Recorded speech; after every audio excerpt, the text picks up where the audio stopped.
Ողջույն բոլորին, մեր այսօրվա թեման է 20-րդ դարի նշանավոր գերմանացի փիլիսոփա Մարտին Հայդեգերի գիրքը, որը կոչվում է Ինչ է նշանակում մտածել։ Ահա այս գիրքն է։ Ռուսերեն, ինչպես տեսնում եք, այդ գիրքը թարգմանվում է Что зовется мышлением։ Եթե բառացի թարգմանենք, ինչ է կոչվում մտածել։ Was heißt denken։ Միջալոց ասեմ, որ Հայդեգերի տեքստերը հասկանալու համար պետք է մի քիչ գերմաներեն իմանալ, որովհետև նրա տեքստերում բազմաթիվ են բառախաղերը, որոնք իհարկե շատ դժվար է թարգմանել որևէ լեզվով։ Եվ այդպիսի մի օրինակ ես վերջում կբերեմ։ Գիրքը գրվել է 1951-52 թվականներին նրա դասախոսությունների հիման վրա։ Մինչ այդ Հայդեգերին 45 թվականից սկսած արգելված էր դասավանդել, նա անցել էր այսպես կոչված դենացիֆիկացիայի շրջան, իսկական դենացիֆիկացիա, ոչ թե այն խեղված իմաստով, որը հիմա է կիրառվում։ Բանն այն է, որ Հայդեգերը Հիտլերի կողմնակից էր,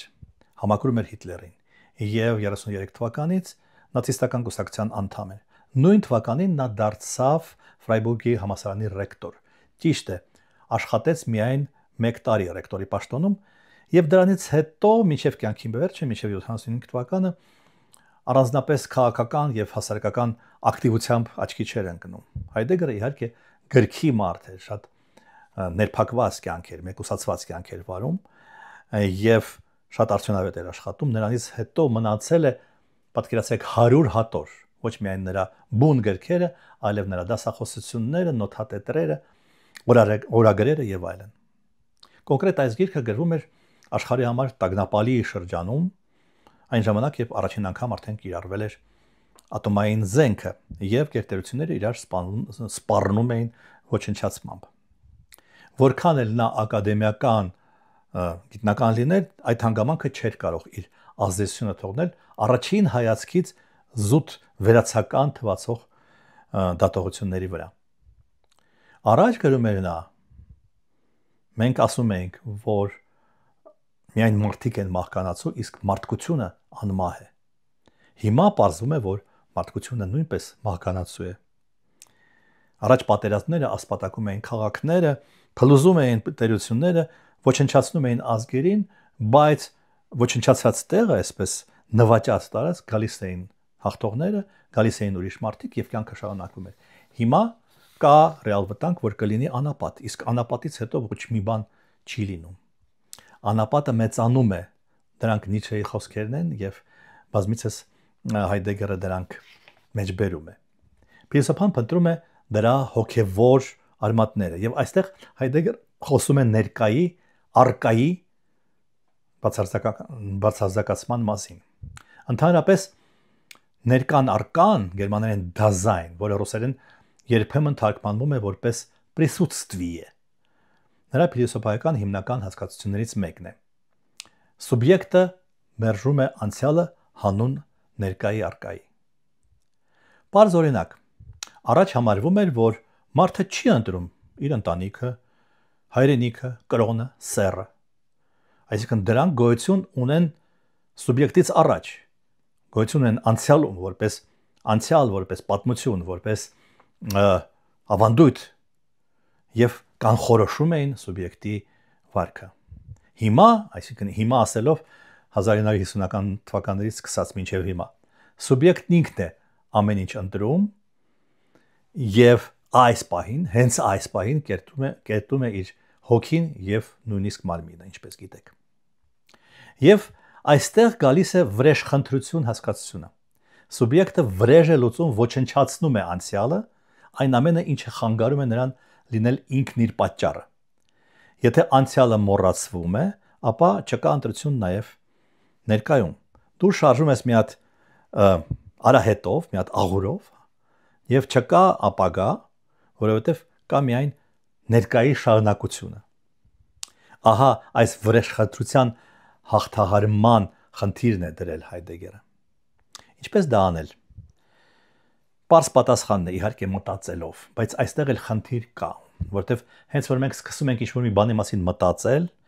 մենք հասկանում ենք, որ ինչ որ մեկը արդեն դրա մասին մտածել է եւ խոսել է։ Եվ մենք ելնում ենք ուրիշի նախադրյալներից, այդ նախադրյալների վրա եզրակացություններ ենք անում տրամաբանության օրենքներով, իսկ տրամաբանության օրենքները նույնպես մերը չեն Արիստոտելի, առնվազն Արիստոտելի ժամանակներից են։ Այդ առիթով իդեպ Հայդեգերը պնդում է, որ գիտությունը չի կարող մտածել։ Գիտությունը պարզապես հետևություններ է անում արդեն ընդունված ինչ-ինչ նախադրյալներից։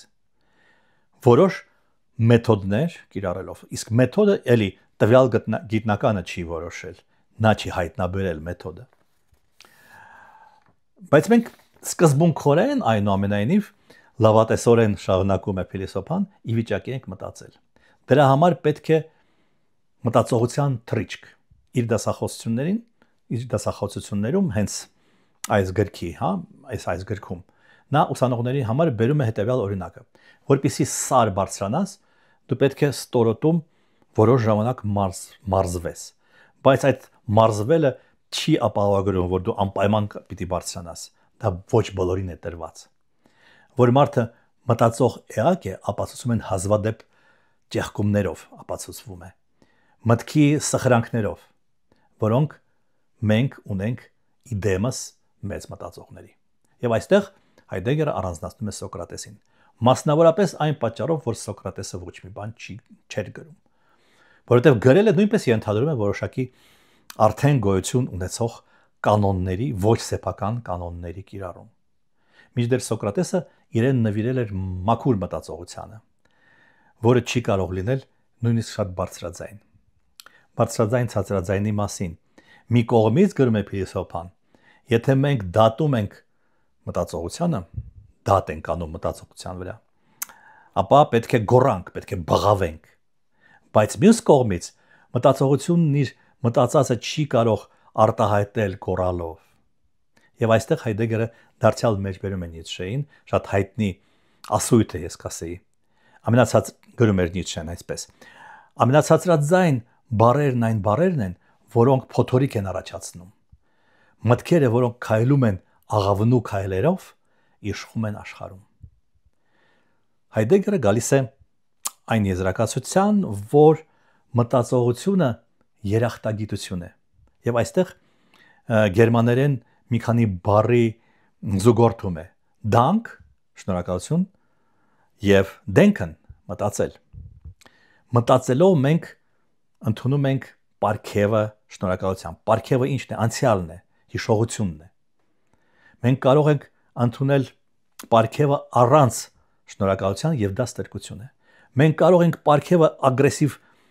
վրեժխնդրությամբ ոչնչացնել, ինչը եւ մենք ինչին ականատեսն ենք։ Հիմա հենց այն վիճակն է, երբ որ մենք այդ հիշողությունը, անցյալը ագրեսիվորեն ոչնչացնում ենք։ Եվ կարող ենք իրագործել մեր էությունը բաց լինելով պարգևի այդ նվերի հանդեպ։ Մի խոսքով շատ արդիական է։